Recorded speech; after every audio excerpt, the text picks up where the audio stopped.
Mardi 20 février de l'année 2024, mesdames et messieurs, bonjour et merci de prendre le rendez-vous de la revue des titres de ce matin. On démarre par la manchette du quotidien Maison. Béné Dabaroutou 4, le périple démarre par les bénédictions de l'empereur de Niki.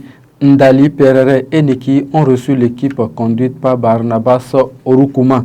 La 4e édition de Béné Dabaroutou a démarré le lundi 19 février 2024. Et pour le compte de cette première journée, ce sont les communes de Ndali, de Perere et de Niki qui ont reçu et accueilli l'équipe du groupe de presse d'Abarou. Des entretiens avec les maires de ces communes ont eu lieu. Les populations se sont également exprimées au micro du groupe de presse d'Abarou. Retrouvez l'intégralité de ce périple à la page 2 du numéro de ce jour. Du Coin Info, libération des détenus politiques et retour des exilés politiques au Sénégal. Et si la CEDEAO suggère cette alternative à ses membres pour restaurer l'ordre, s'interroge Alfred Adjomagosu. Après son audition à la Criette, le journal nous informe que Arafat Orubandiri, libéré sous caution. On passe au quotidien d'Abi Info. Hausse du prix de l'essence de la contrebande.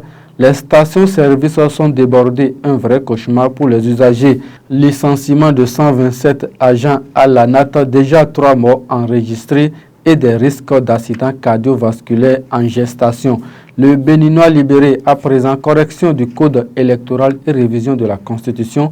Débat houleux entre Hassan Seibou, Nourenou Achade et Akenatonde sur le plateau de BL Télévision. Béné Dabaroutou 4, le président directeur général du groupe de presse d'Abarou, Barnabas Orukuma, lance la 4e édition. Info Matin à présent, 2e édition de Sohun Kohwe, Paris gagné pour le parrain Jean-Méjor Zanou. Crise au sein de l'AS Tonnerre de Boaï quand l'Union nationale des footballeurs professionnels du Bénin réagit à travers un communiqué. Et ce communiqué est déjà disponible dans les colonnes du journal Info Matin. Le matinal, levée des sanctions contre le Niger et les autres pays de l'AES. Foy Yassingbe et Patrice Talon en phase. Le journal nous informe qu'un sommet extraordinaire de la CEDEAO est prévu samedi prochain à Abuja. Modernisation du port autonome de Cotonou. Les travaux de dragage avancent, peut-on lire à la page 4 du journal de Charles Toko. Fraternité nous donne à lire ce matin. Flambée du prix de l'essence de contrebande. Blocus des frontières poreuses. La surenchère s'installe en moins de 48 heures. Le litre de l'or noir est passé du simple au double aux abords des voies. Calvaire pour les consommateurs de Cotonou et environ. Révision de la Constitution et ou amendement du code électoral. Les députés entre dilemme et épée de Damoclès. Un matin libre nous donne à lire ce matin 3e édition de marathon de Cotonou. Be the Best réunit 21 nations autour du sport. Les meilleurs récompensés. Niki, un chien enragé mort, 5 personnes, nous informe ce matin le journal de Sidikou Karimou. On passe aux autres titres du quotidien Maison. Lutte contre les boissons frelatées à Wassapenko.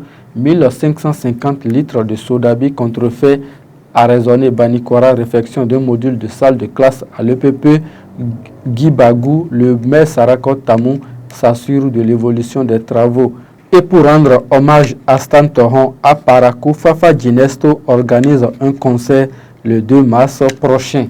Ce sera tout, mesdames et messieurs, pour la revue des titres de ce matin. Chérif Dinkor était à la réalisation.